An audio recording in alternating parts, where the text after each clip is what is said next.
Shalom, selamat pagi jemaat Tuhan.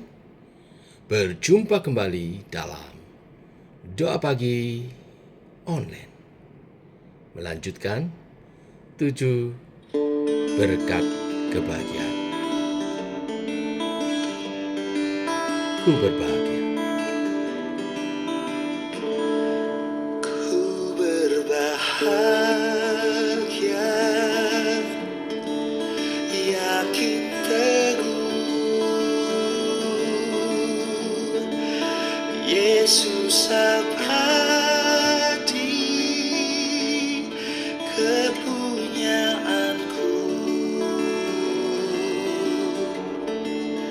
Aku warisnya, ku ditebus,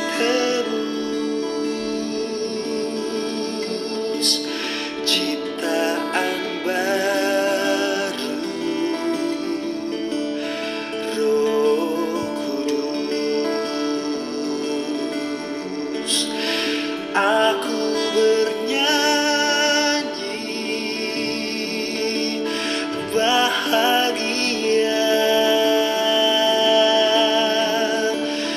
memuji Yesus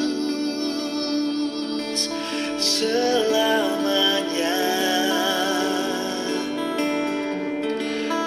Aku bernyanyi bahagia,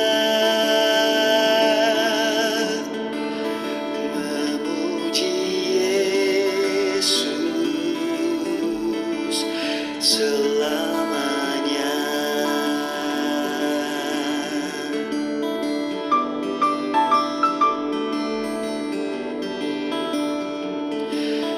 Pasrah sempurna,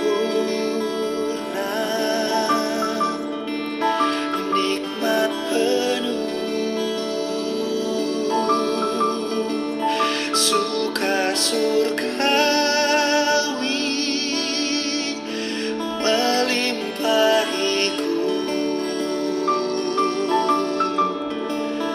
Lagu malaikat amat merdu, kasih dan rahmat besertaku. Aku bernyanyi bahagia, memuji Yesus selamanya.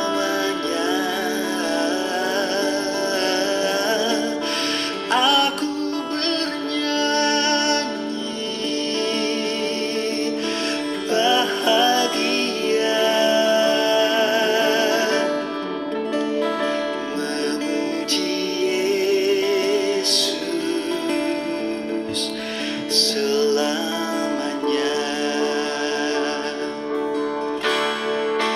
Aku bernyanyi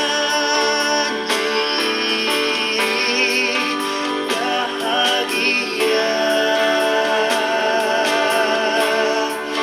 memuji Yesus selamanya.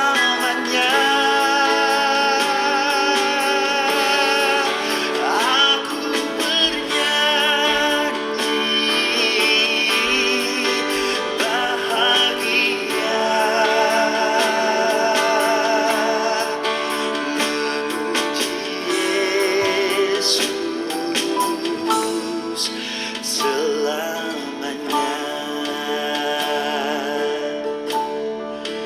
Memuji Yesus selamanya.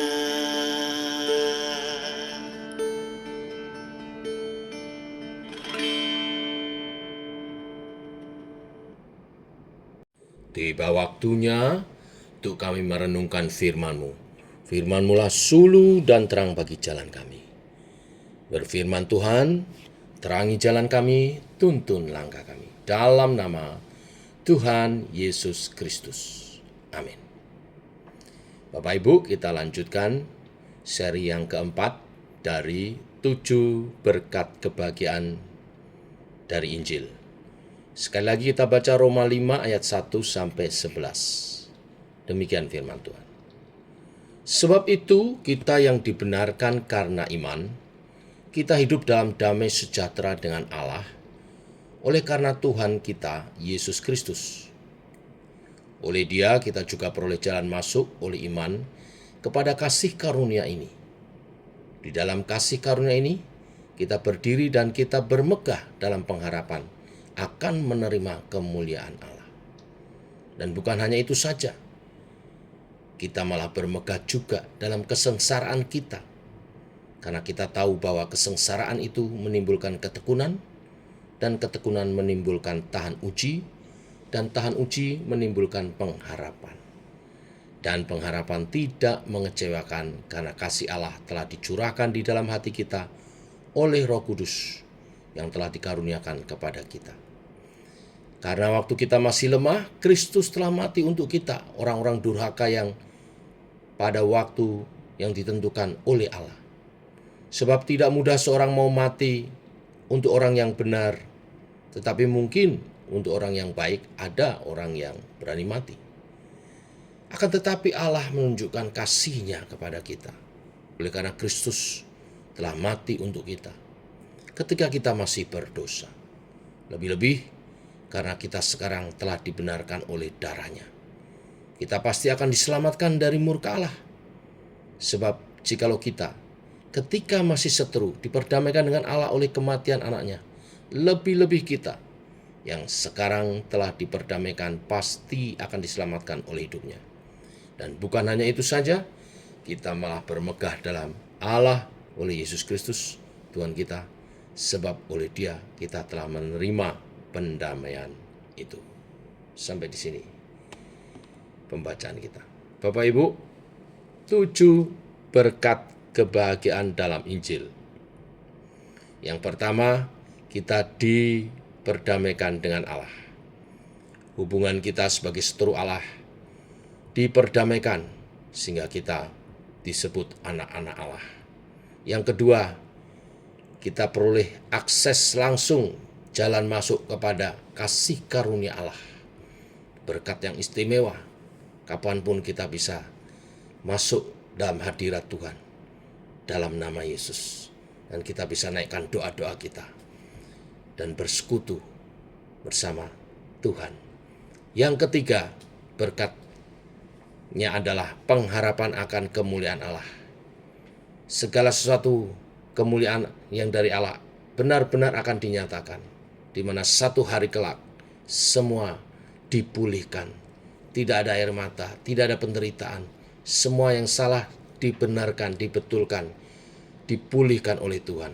Bahkan juga tubuh kita, dan kita hidup dalam kekekalan kepada Tuhan. Nah, hari ini poin yang keempat, bermegah dalam kesengsaraan. Ya. Berkat kebahagiaan yang keempat adalah bermegah dalam kesengsaraan. Ayat 3 dan 4 saya kutip sekali lagi. Dan bukan hanya itu saja, kita malah bermegah juga dalam kesengsaraan kita. Karena kita tahu bahwa kesengsaraan itu menimbulkan ketekunan. Dan ketekunan menimbulkan tahan uji, dan tahan uji menimbulkan pengharapan. Bapak Ibu jemaat Tuhan, dalam Tuhan Yesus, bermegah dalam kesengsaraan adalah sebuah berkat. Kematian dan kebangkitan Yesus mengubah cara pandang kita terhadap penderitaan secara radikal. Rasul Paulus berkata bahwa kita bermegah dalam kesengsaraan kita. Ini bukan masokisme, orang yang suka dikebukin, suka disiksa, bukan. Ini bukan kesengsaraan yang lalu kita berkata, aku suka hidup sengsara, mari datanglah kepadaku, hai kesengsaraan. Bukan. Tetapi ada alasan ilahi mengapa kita bisa bermegah dalam kesengsaraan kita. Kita bermegah dalam kesengsaraan karena kesengsaraan menimbulkan ketekunan. Ini poinnya. Kita mengerti ini, tidak ada ketekunan tanpa kesengsaraan. Kita tidak bisa memiliki tubuh yang bugar tanpa rasa sakit, bukan? Untuk memiliki tubuh yang bugar, kita harus rajin berolahraga dan itu sakit. Saat berolahraga secara teratur, kita harus menahan rasa sakit. Dalam hal itulah kesengsaraan menimbulkan ketekunan. Secara rohani juga demikian. Dan ketekunan menimbulkan tahan uji. Ketekunan kita untuk menanggung kesengsaraan menghasilkan tahan uji di dalam diri kita. Dan tahan uji tidak diproduksi dalam satu malam. Bukan produk sesaat. Tahan uji itu sebuah produk ketekunan. Tahan uji adalah hasil dari bertekun dengan membuat pilihan-pilihan kecil yang konsisten setiap hari dalam jangka waktu yang lama. Itu tahan uji. Dan kemudian tahan uji menimbulkan pengharapan. Bagaimana? Karena sewaktu kita tahan uji, itu membuat kita semakin yakin dengan harapan yang kita miliki akan janji Allah untuk masa depan kita. Saat saudara berlatih, walau berat saudara terus tahan, terus saudara lakukan dengan rutin, maka otot-otot mulai nampak. Tahan uji menimbulkan pengharapan. Pengharapan yang tadinya tidak kelihatan mulai kelihatan. Allah yang setia dalam kesengsaraan kita saat ini dapat dipercaya untuk masa depan. Kita bermegah dalam kesengsaraan kita karena kita tahu bahwa kesengsaraan digunakan Allah untuk kebaikan kita. Perhatikan, segala sifat karakter ilahi itu dibentuk dari kesengsaraan yang kita tahan, yang menguji kita. Saat kita tahan uji, kesengsaraan yang kita alami itu akan membentuk karakter-karakter ilahi. Kasih yang murni, berujian, dan ditempa oleh keadaan yang mungkin menguji berkali-kali. Sukacita yang tidak bergantung keadaan, itu sebuah ujian. Damai sejahtera juga demikian, damai di tengah badai sekalipun. Dan karakter-karakter yang lain, kelemah lembutan, penguasaan diri, kesabaran, kebaikan, dan sebagainya. Kita bermegah dalam kesengsaraan kita karena kita tahu bahwa kesengsaraan itu sekali lagi digunakan oleh Allah untuk kebaikan kita. Ada satu suku di Jepang yang terkenal dengan tembikarnya. Apa yang mereka lakukan? Yaitu setelah mereka membuat bejana yang indah, mereka akan menghancurkan bejana itu dengan batu menjadi ratusan keping.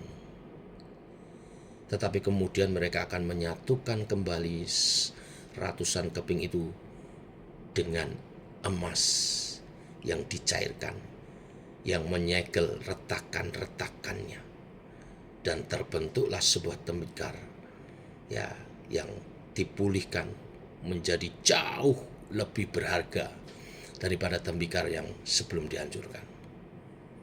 Dan inilah yang dilakukan Allah dalam hidup kita.